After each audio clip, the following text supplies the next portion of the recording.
Kyoto, 1582. The air hangs heavy, thick with the scent of rain and something far more ancient. It is the night before destiny arrives, not with a flourish, but a whisper of steel. A storm gathers, mirroring the turmoil in one man's soul.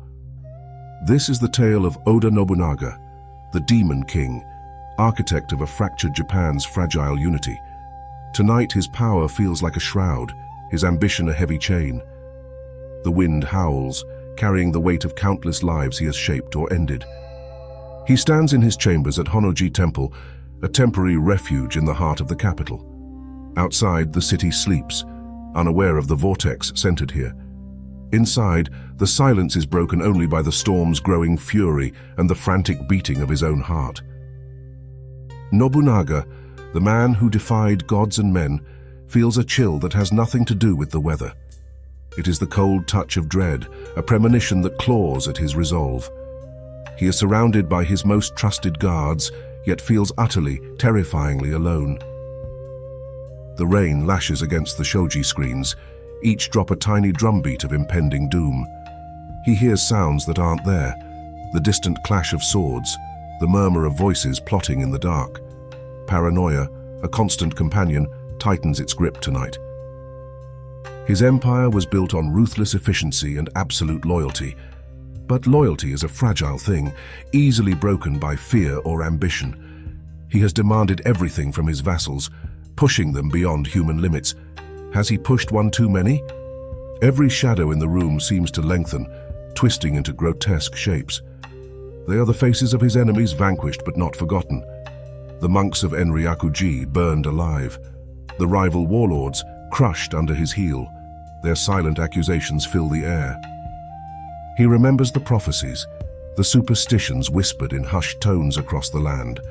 They spoke of a figure who would bring order through fire, a demon king whose reign would be glorious but short, consumed by its own inferno. Was he that figure?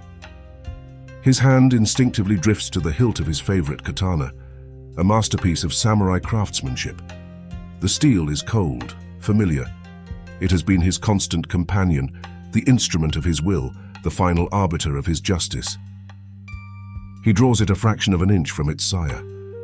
The soft shink is barely audible above the storm, yet it resonates in the tense silence of the room. He scans the shadows, expecting an assassin, a ninja perhaps, sent by a desperate foe. But the threat feels different tonight. It is not from outside, but from within his own circle. A sickening realization begins to dawn. The scent of betrayal is not the metallic tang of blood, but the bitter aroma of trust curdled into poison. He trusts few, but those he does, he trusts implicitly. His generals, his closest advisors, they are extensions of his will. Yet the feeling persists, a gnawing certainty that the danger is already inside the gates, inside these very walls. He catches his reflection in a polished bronze mirror. For a moment, it is not his own face staring back. It is a distorted image, eyes burning with an unnatural light, a cruel smile playing on lips stained with phantom blood. The Demon King made manifest. Is this the curse? Not an external force, but the monstrous entity he has become. The reflection seems to mock him, a silent accusation of the humanity he sacrificed on the altar of power. The air grows colder, heavy with a supernatural presence. A sudden violent gust of wind rattles the screens. In his mind's eye, he sees Azuchi Castle, his magnificent opulent fortress on Lake Biwa. It is not a symbol of his triumph tonight, but a monument to his hubris. He pictures it burning, the towering keep collapsing, his treasures turning to ash. It is a vision of his legacy consumed by fire, just as the prophecies foretold. The storm outside seems to echo the sound of crumbling stone and roaring flames. Honnoji, this peaceful temple meant for quiet contemplation, now feels like a trap. He chose it for its convenience, its central location. Now it feels like a cage, designed specifically for him. He paces the room, his mind racing. Who would dare? Who among his inner circle possesses the audacity, the means, the motive? The answer, when it surfaces, is a shock that chills him to the bone. It is unthinkable. The temple bell tolls in the distance, a deep, resonant sound that seems to vibrate in his very bones. It is not a call to prayer, but a death knell. The rain begins to subside, but the oppressive atmosphere remains. The whispers return, clearer now. They speak a name he knows intimately. The prophecy is not just about a demon king's fall.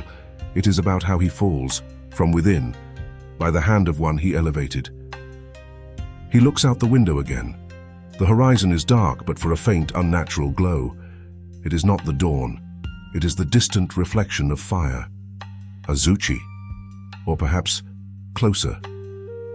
The ink-like darkness he saw in his vision seems to spread across the sky. It is the stain of destiny, the mark of the curse unfolding. The Demon King's reign ends not with a glorious battle, but in the quiet confines of a temple betrayed by his own. The ink flows, writing the final chapter in blood. He stands rigid, the katana still in his hand. The storm is over, but the silence is more terrifying than the wind and thunder. He feels watched, not by men, but by something ancient, something that has waited centuries for this night. He sees it in the fading darkness outside, in the reflection of a puddle on the ground. An eye, not human, cold, ancient, filled with malevolence. The Demon King's eye, perhaps, or the eye of the curse itself, watching its prophecy fulfilled. A single drop of water falls from the eaves, landing in the puddle, disturbing the reflection. It looks like blood, his blood. The blood of the man who would be shogun, the man who dared to defy tradition and fate. The night is ending. The dawn approaches, but it brings not salvation, but the inevitable. The prophecy is not a warning he could heed, but a script he is forced to follow. The stain is permanent.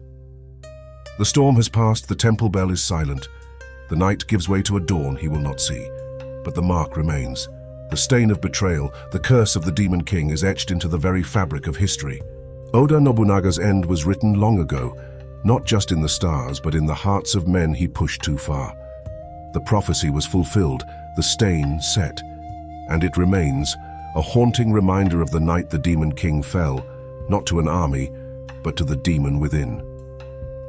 The story of Oda Nobunaga and the Honnoji Incident is one of Japan's most dramatic historical turning points.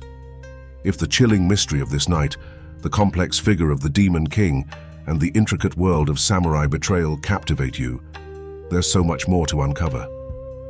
Dive deeper into the Sengoku period. Like this video to acknowledge the power of history's darkest nights.